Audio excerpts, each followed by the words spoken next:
Welcome back to Primetime News and a special welcome to our viewers on onespotmedia.com. Up first this evening, commuters will have to pay more for transportation starting next week. The government approved a fare hike for bus and taxi operators. Now, Anthony Logg will report on that story in just a moment, but I'm told that the story is ready, so here's Anthony Logg with the details. In a release this evening, the Transport Ministry announced that effective August 16, 2021, commuters can expect a 15% fare adjustment in bus and taxi fares. It said, following several and varying requests for an increase, Cabinet noted the situation, reviewed the requests, along with the economic impact of the pandemic on the general public and the resultant effect of the rate of inflation, and sought to find a solution. The agency believes the adjustment, after 8 years, created the right balance for all parties. It said consultations with the Ministry of Finance and Public Service indicate that the increase will affect national inflation by approximately 1%.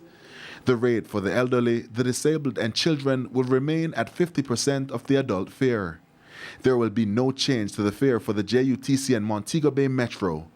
The Transport Ministry further warns operators that no additional fares should be charged, stressing that the Transport Authority will be working steadfast in ensuring this is monitored and maintained. Members of the public are encouraged to report overcharging to the Transport Authority. Meanwhile, the ministry insists that a number of initiatives have been undertaken to improve the sector in order to improve service delivery, including engaging the various taxi associations to help rid the sector of what it describes as bad eggs by providing extensive customer service training for operators.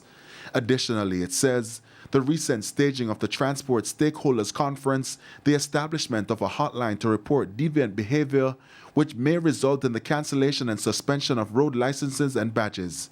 It also pointed to the introduction of technologies to assist with ride-sharing.